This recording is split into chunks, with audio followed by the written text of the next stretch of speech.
and I'm speeding. So should we say our names in the beginning? You can just talk. We're gonna just talk and introduce your name. Yeah. Thank you for being here. No problem. Thank you.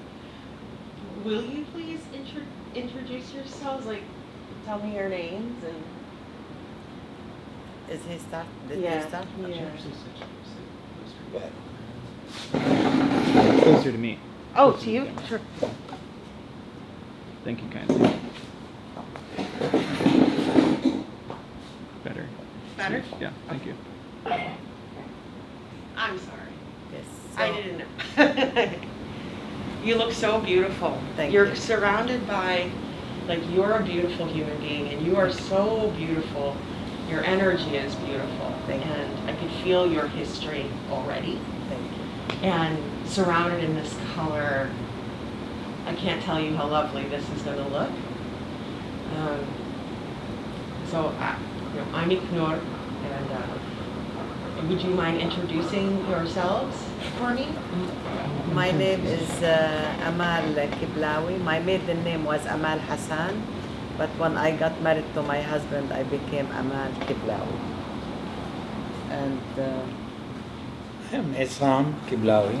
I come from a little town in Palestine called Akka. Now it's called Echo or Akko. And when I lived in Akka, I was born there and lived until I was 10 years of age. Now, Palestine was under the British Mandate. When the British Mandate ended, it was the United Nations offered Palestinians an option. They wanted to give a homeland to the Jews, so they said, we partition Palestine. Part of it is for the Arabs and part of it is for the Jews. The Jews accepted, and they established a state right away in 1948. The Arabs in Palestine refused, and so a war got involved between the Arabs and the Palestinians, and most of the Arabs depended on the Arab armies to help them, but they did not. Lots of traitors and so on entered into play, and so most of the Palestinian Arabs fled. Some of them stayed. We were unlucky and we had to leave. So we went to Lebanon, and we lived in a city called Jizin, assuming that we will go back to Palestine in 2 weeks. But time went on and on and on until we were unable to support ourselves. So we went down to Beirut and tried to survive. What did you leave behind? We left everything behind. We left our homes, we left our, everything. We had nothing with us except a carload of clothes, and that was it. for me, my parents, when they left 1948, we went to Saida, which is Saida and Jizin, where they came, is at the border between Lebanon and Palestine. So they used to go driving. They don't have to go in planes. I was 4 months old. I was very young, but my mom was Lebanese. So of course she prefers to go to her hometown. So we lived in Saida.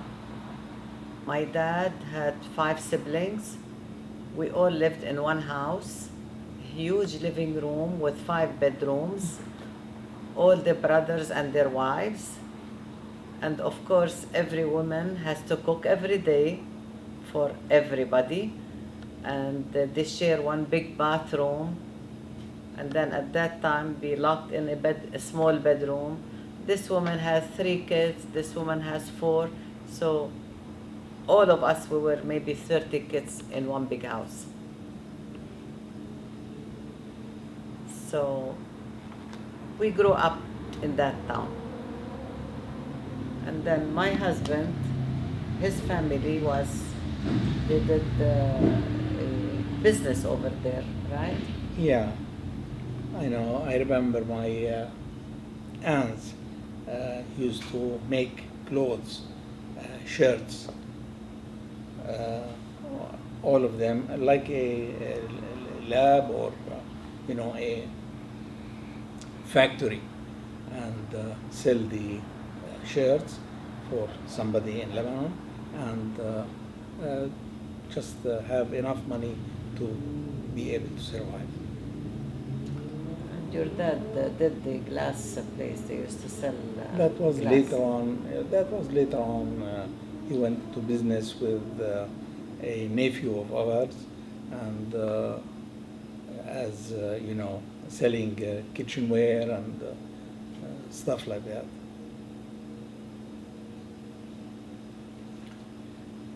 Oh, Do you- wow. Huh? So حكي لهم لما كبرت Yeah, and then after that, I went to a school, a Maqasid school.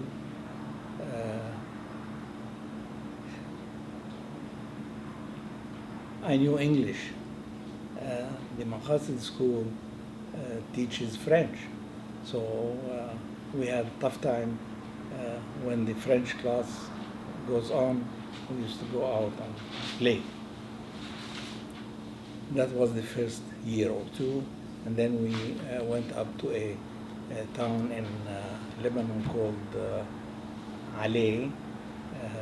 We lived there for 5 years with my family, father, mother, and sisters.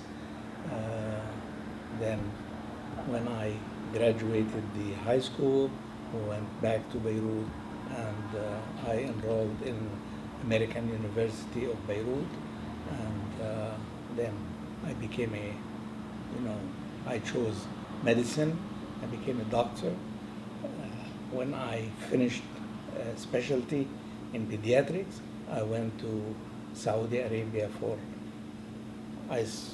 thought a year or two, but it extended for 15 years. In the meantime, I got to know my wife. We got married. She came with me to So you met in Saudi Arabia? Saudi No, Arabia. we met in Lebanon. Oh, in Lebanon. Lebanon. So you traveled to Saudi Arabia? Yeah. We traveled to Saudi Arabia, and we lived there. I lived for 15 years. She lived 13 years. How was that experience? And we had 2 girls by that time. They were in school in Aramco.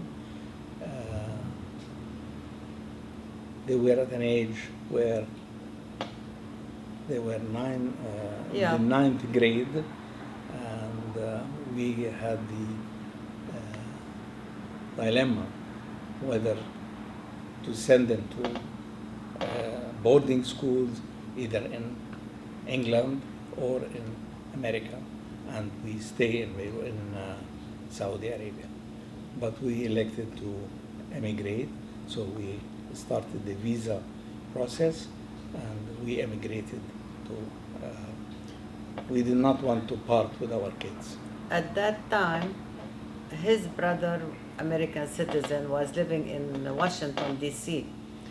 You need somebody to sponsor you and make your papers and so on. It was easy at that time, 40 years ago. So he did the papers, and we were accepted within 8 months. We got the visa, and we came here.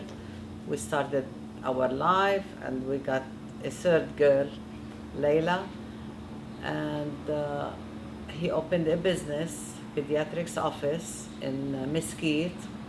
Yeah, and I worked with him all the time until he retired 29 years after. Yeah. Not for a moment did you ever think you would end up here with this We're life? lucky to be here, actually. We're blessed to be here. But there is still sadness about our country. Like, I went maybe 18 years ago to Lebanon, and I took two of my girls, Rani and Layla. We went to Palestine, and I visited my hometown. It breaks your heart that you see your house, you can do anything. Our building is still the same, my father's building, because in Palestine every brother has a floor, so the building is still the same and it's not occupied, but we cannot claim anything. The Israelis took everything. How frustrating is that? Frustrating. Very. Frustrating.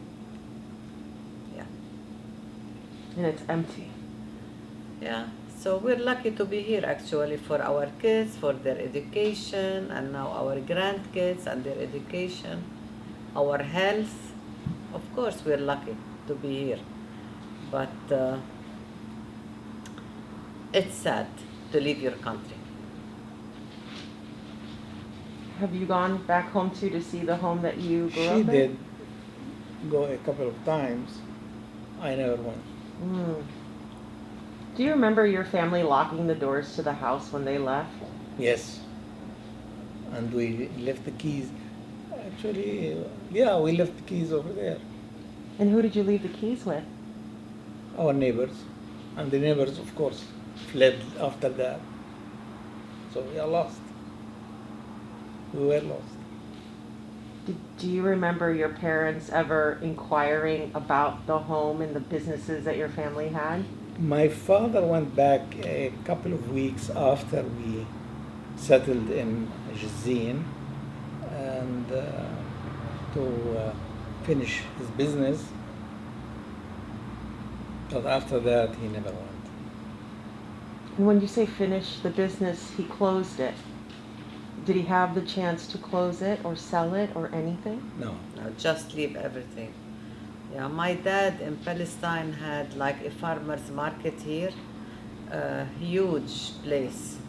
They just have to leave everything. Even when they were leaving, I don't remember, I was a baby, but my mom wanted to bring our jackets, and my dad said, no, leave everything, we're just coming back in 1 week. So she did not bring anything with her. With 3 kids, going to Lebanon, it was tough. It was very tough. So, You would imagine what they would have packed if they knew they were never going back. we have nobody now there, so to go back, it's hard. I mean, to go now and start. Plus, you don't feel that you are welcome in your country. Like when we went and I took the girls, in Haifa, my hometown, when we drive the car, it has to be yellow sticker.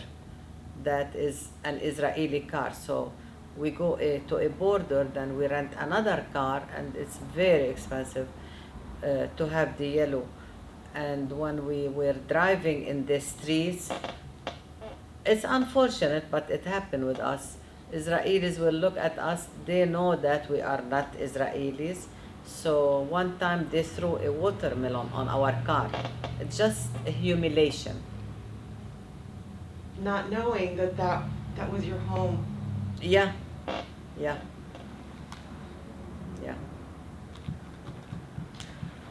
It's sad, they have all the power. As Arabs, we can't do anything, unfortunately. The humiliation is worse when you cross the borders from Jordan to Israel. Yeah. There is the humiliation. When I went, it's a big place, like immigration place, and I had a passport, American passport with my girls, but when they look and they see my name, Arabic name, they're very polite. They say, okay, you can wait a little bit. You wait like 3-4 hours. But at the same place, if an American comes, they will see their passport, okay. You go. But at the other hand, when the Palestinians want to cross the border, with babies and hot. They keep them outside in the sun 7, 8, 9 hours until they allow them to pass the border. It's just a humiliation. You see them standing behind each other, carrying their babies, and babies are crying. They don't care. They don't care. They have all the power. There's no humanity in that. No, absolutely. That must, I'll ask, does that break your heart to see that people that have similar bloodlines that have been taught to be that way, taught to behave in this way? Yeah. So when you see what's happening and what has been happening, I mean, it never stopped happening, right? Yeah. People being displaced out of their homes in other countries, and you see it on the news. Can you even watch it? Do you watch it? Do you talk about it? It breaks our heart. Like now, what's happening in Afghanistan, and we see the people how they are trying to get out because they are Americans. If they are from Afghanistan, they're gonna stay over there.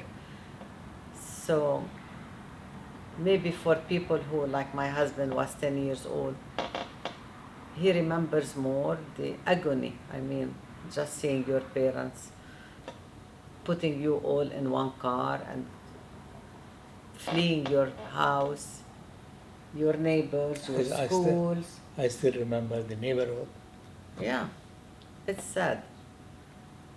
Can you explain to me what your mind is seeing right now in detail? What you see when we're talking about this from your 10-year-old self? You know, my father was well-to-do.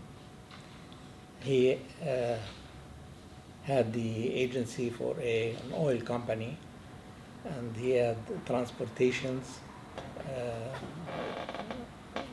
outfit for between Akka and Haifa, and he had management for 2 Turkish baths, huge Turkish baths, and seeing that he had to leave everything and flee the country. It's really bad. It's really heartbreaking. Do you remember playing in the baths, being there? Yes, yes. We had beautiful days there, but finally we had to leave.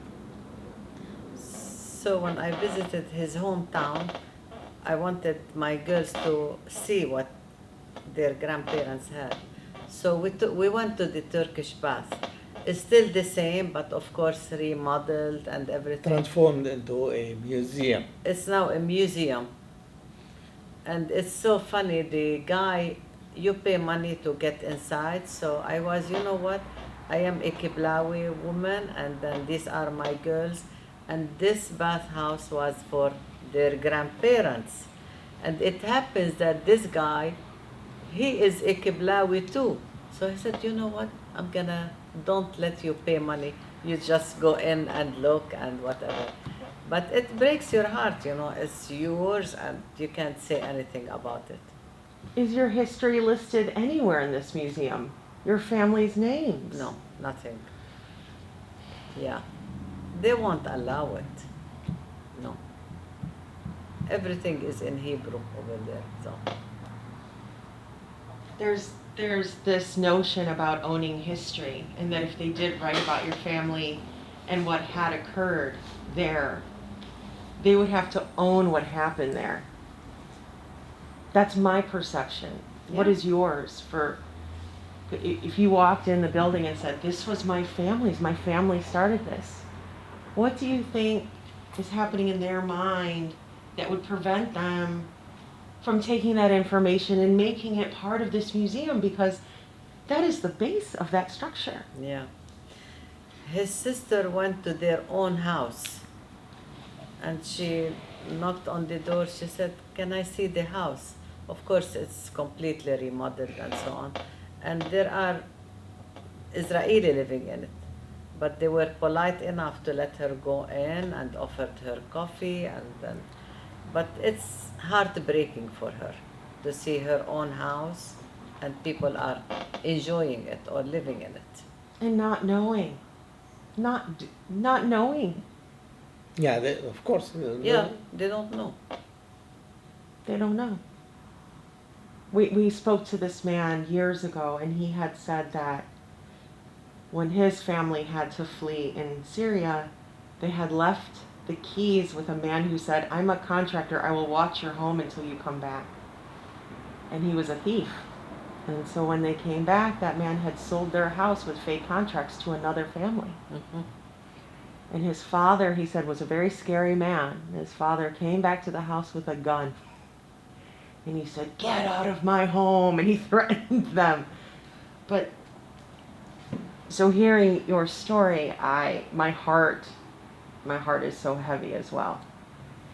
Because I don't think people really understand what you've been through just by, we look at each other and we judge one another so much. And for me, you are very strong humans. You're giants to me. Thank you. From what you've experienced and this ability to still share and feel it so deeply. What do these rugs mean to you now, looking at them? Well, these rugs are, of course, simple for us. I pray, so instead of praying on any place, you have to pray on a clean place. So, of course, in the old days, they started making simple rugs, and then each rug is not expensive, but the more work in it, the more thickness in it, it's the more comfortable. the more comfortable in it. Like I have one in my house, it's padded, so when I sit, my knees won't hurt. So And some of them have a compass that tells you how how to to direct the rug towards Mecca, which is the sacred place for Muslims. so when people visit us from Lebanon, from Saudi, from Kuwait, so they get these things as Gifts. gifts. So I really love them. That's why I have a big collection of. So So you haven't lost your faith in your religion. no, No, of course not. Have you ever received a sense in the United States that if someone who didn't know me heard me speak about Allah, especially after 9/11, did that change anything in your spirit about being publicly within your faith, for sharing it and loving it? yeah,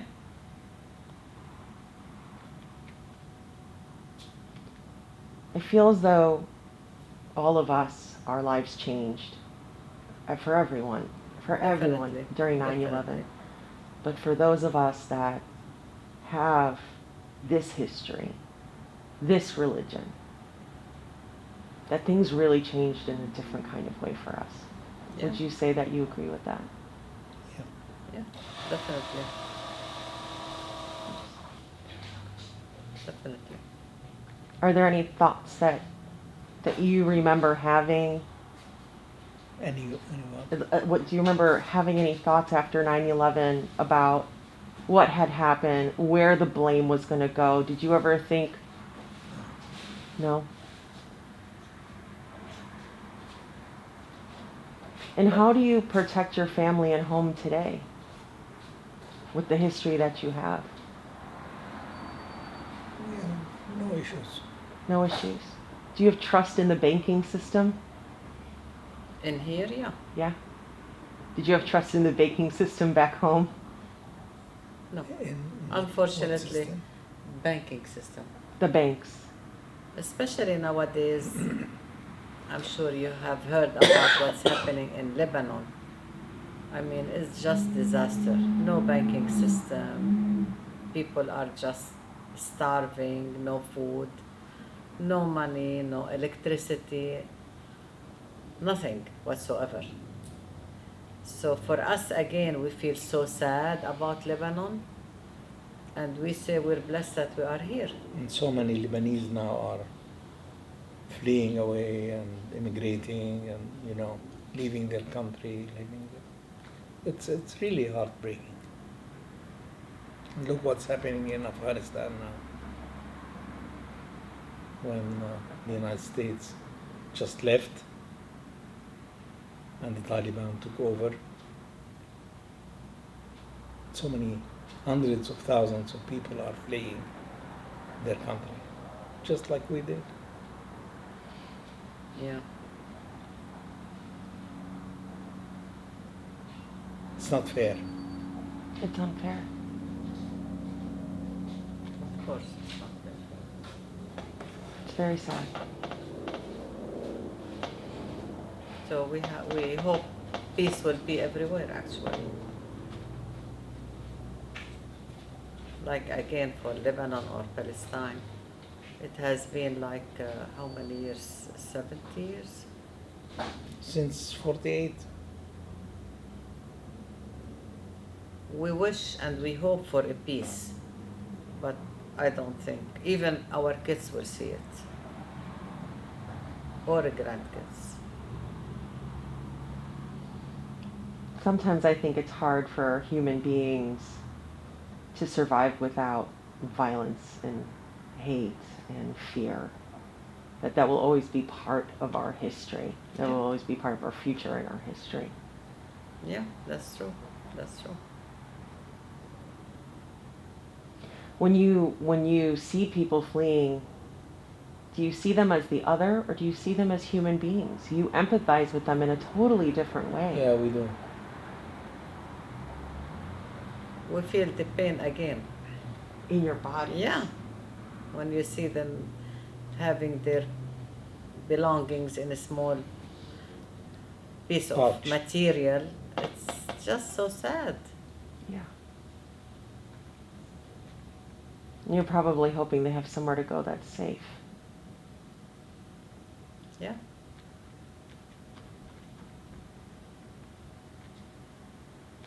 It's pity. Mm-hmm. Do you have anyone left back home? Not in my hometown, no. Mm. Yeah. But we have lots of families in Lebanon where they are still living there. Mm. Not everybody had a chance to immigrate to United States. And now Lebanon is Chaos. destroyed country. That's why now Palestinian people are everywhere. Lots in here, in Qatar, in Dubai, in Bahrain. It's everywhere where they can work or make a living. They just go and live there. They will be refugees forever.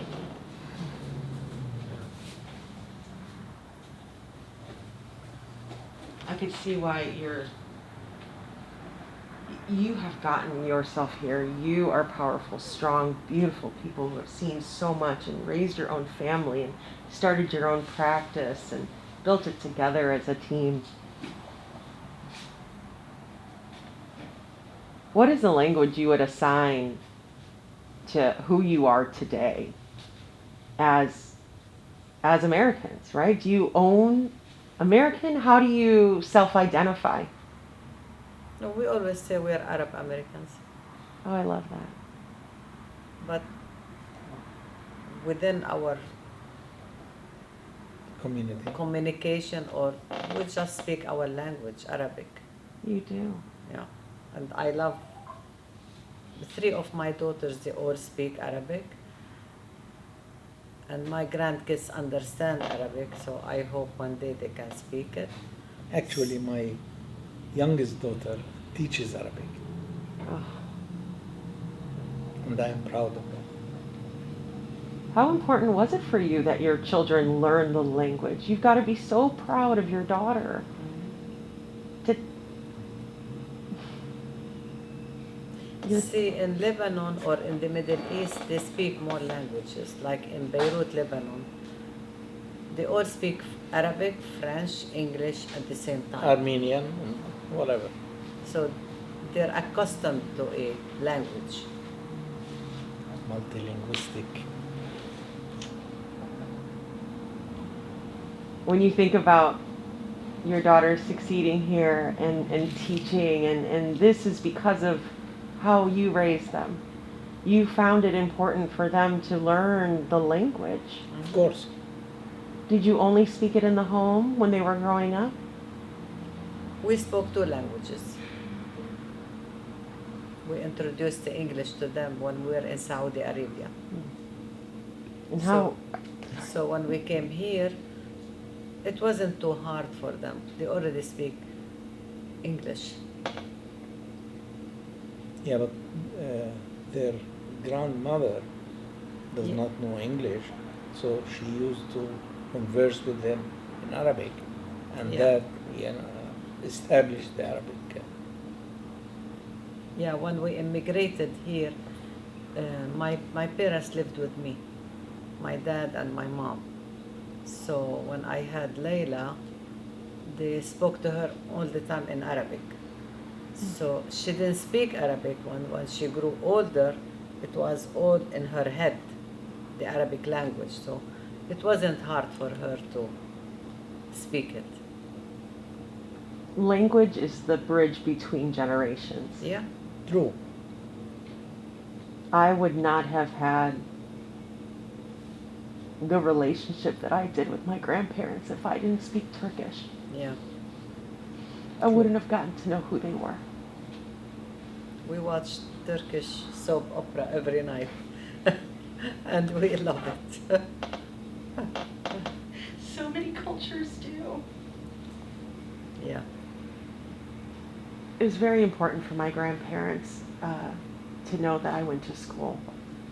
They would say, "Oku kızım oku," which means "read, my girl, read." How nice. And I can see that's why you have that Thank you so much. moment of pride. And thank you for letting us experience this. You've warmed my heart so much this morning. Thank you. Thank you. Thank you. It's good. Can I hug you? If you put your mask on, she can really hug you. Yalla. You can. Hadi. Let's allow them to be able to move with the rugs. That's okay. You can step on it. We know better than that, Mom. We know not to. Right, is it okay? Yeah. I want you to feel safe. It's okay.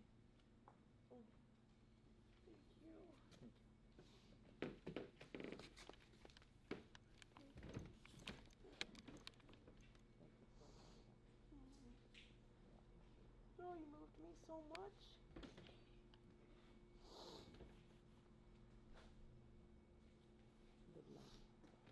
Thank you.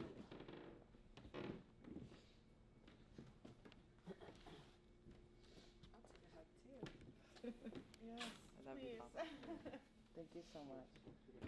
It was beautiful. It was perfect. Thank you. I love you. You know, we've been talking about this for a long time.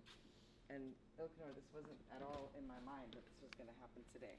I wish So- we told us we would have prepared our thoughts. No, You can come again if you want, please.